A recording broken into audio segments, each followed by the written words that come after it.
آگے ارشاد فرمایا کہ الذین یستحبون الحیات الدنیا علی الآخرہ، وہ کفار کون کہ جنہیں آخرت سے دنیا کی زندگی زیادہ محبوب ہے، وَيَصُدُّونَ عَن سَبِيلِ اللَّهِ، اور وہ اللہ تبارک و تعالیٰ کے راستے سے روکتے ہیں، وَيَبْغُونَهَا عِوَجًا، اور اس میں ٹیڑھا پن تلاش کرتے ہیں، أُولَٰئِكَ فِي ضَلَالٍ بَعِيدٍ، اور یہ بڑی دور کی گمراہی میں ہیں، یعنی گہری گمراہی کے اندر مبتلا ہیں۔ تو آپ اندازہ کریں کہ جن کفار کے لیے اللہ تبارک و تعالیٰ نے سخت عذاب کی وعید بیان فرمائی، ان کی 3 صفات اللہ نے یہاں ذکر فرمائی۔ نمبر 1، وہ آخرت کے مقابلے میں دنیا کو محبوب رکھتے ہیں۔ نمبر 2، اللہ تبارک و تعالیٰ کے راستے سے روکتے ہیں۔ اور نمبر 3، اس میں کجی چاہتے ہیں، ٹیڑھا پن تلاش کرنے کی کوشش کرتے ہیں کہ ہمیں کوئی اسلام کا ویک پوائنٹ ملے، دینداروں کا ویک پوائنٹ ملے، صحابہ کرام کی کوئی کمزوری ظاہر ہو جائے، یا معاذ اللہ نبی کریم صلی اللہ علیہ وسلم کی حیات طیبہ میں سے کوئی ہمیں ایسا نکتہ مل جائے جس پر ہم تنقید کر سکیں، یا اس پر کچھ کلام کر کے معاذ اللہ نبی کریم صلی اللہ علیہ وسلم کی ذات اقدس کو داغدار کرنے کی کوشش کر سکیں۔ یہ 3 صفات ان کے ذکر کی گئیں۔ ہمیں بھی غور کرنا چاہیے کہ خدا نخواستہ یہ 3 صفات میں سے کوئی صفت ہم میں بھی تو نہیں ہے۔ میں نے پہلے بھی آپ کو سمجھانے کی کوشش کی تھی کہ ایک ہوتا ہے برا ہونا، ایک ہوتا ہے کہ آدمی برا تو نہ ہو لیکن برے کی صفات کا حامل ہونا، دونوں چیزیں بری ہوتی ہیں۔ ایک اگر کوئی ہمیں بولے کہ ہم نے کوئی معاذ اللہ چوری کی، کوئی ہمیں بولے چور، یہ بھی بڑا برا ہے۔ اور اگر کوئی ہمیں یوں کہے کہ تم نے چوری تو نہیں کی لیکن تم چور کی طرح ہو، یہ بھی ہمیں برا محسوس ہوگا۔ تو ایک ہے کافر ہونا اور ایک ہے کفار کی بری صفات کا حامل ہونا، دونوں چیزیں بری ہیں۔ کافر ہونا بھی برا ہے تو اور کافر کی صفات آدمی کیوں اختیار کرے؟ تو اس لیے اب یہ ہمیں غور کرنا ہوگا کہ کفار کی ایک تو عادت یہ بیان کی گئی، ایک بری صفت یہ ذکر کی گئی کہ وہ آخرت کے مقابلے میں دنیا سے محبت رکھتے ہیں، اور یہ آج کل ہم میں بھی ہے، ہم مسلمانوں میں بھی ہے۔ ہم آخرت کو فراموش کر کے دنیا کی محبت میں اب غرق ہیں۔ اب غور کر لیں کہ 24 آورز میں سے روزانہ 24 گھنٹوں میں سے کتنے گھنٹے ہم آخرت کے بارے میں سوچتے ہیں اور کتنے گھنٹے دنیا کے بارے میں۔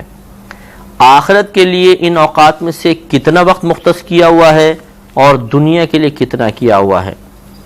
ہم اپنے دل میں جھانک کر دیکھیں آخرت کی کتنی محبت ہے اور دنیا کی کتنی محبت ہے، تو ہمیں معلوم ہوگا کہ ہم اس معاملے میں فیل ہیں، اور کفار کی ایک عادت بدقسمتی سے ہم پر بھی غالب ہو چکی ہے۔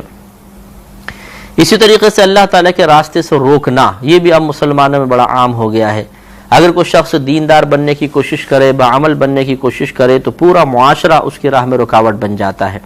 سب سے پہلے تو ماں باپ اسے روکنے کی کوشش کرتے ہیں اور یہ سمجھتے ہیں کہ شاید دین کی طرف مائل ہونے کی وجہ سے ہمارا بیٹا یا ہماری بیٹی دنیا کے لیے کار آمد نہیں رہے گا، بیکار ہو جائے گا، اور عجیب و غریب قسم کے تصورات ان کے ذہن میں ہوتے ہیں۔ حالانکہ ایسا کچھ بھی نہیں ہوتا۔ جو دین کی طرف مائل ہوتا ہے اللہ تعالیٰ اس کو مقام عزت عطا فرماتا ہے، غیب سے اس کی امداد کی جاتی ہے، رزق حلال کے دروازے اس پر کھول دیے جاتے ہیں، اس کی برکت سے اللہ تبارک و تعالیٰ گھر والوں کو عطا فرماتا ہے۔ یہ مشکات کی روایت ہے کہ نبی کریم صلی اللہ علیہ وسلم کے پاس ایک کاتب وحی صحابی تھے، وہ سرکار کے پاس ہی رہتے تھے اور کتابت کرتے تھے۔ ایک دفعہ ان کے بھائی آئے اور حاضر ہو کر عرض کیا رسول اللہ صلی اللہ علیہ وسلم، آپ انہیں تلقین فرمائیے کہ یہ کچھ کمایا بھی کریں۔ تو نبی کریم صلی اللہ علیہ وسلم کے الفاظ کریمہ یہ تھے کہ اللہ تبارک و تعالیٰ تمہیں جو کچھ عطا فرما رہا ہے وہ اسی کے بدلے میں اسی کی برکت سے عطا فرما رہا ہے۔ تو یاد رکھیں کہ اگر کوئی دین کی طرف مائل ہوتا ہے تو اس میں دنیا کا کوئی نقصان نہیں ہوگا۔ یہ سمجھنا کہ شاید اب یہ کمائے گا کہاں سے، کھائے گا کہاں سے، یہ اللہ تبارک و تعالیٰ کے ذمہ کرم پر موقوف ہے، آپ کے نہیں۔ اللہ تعالیٰ نے ارشاد فرمایا وَأْمُرْ أَهْلَكَ بِالصَّلَاةِ وَاصْطَبِرْ عَلَيْهَا، تم اپنے گھر والوں کو نماز کا حکم دو اور خود بھی اس پہ ثابت قدم رہو۔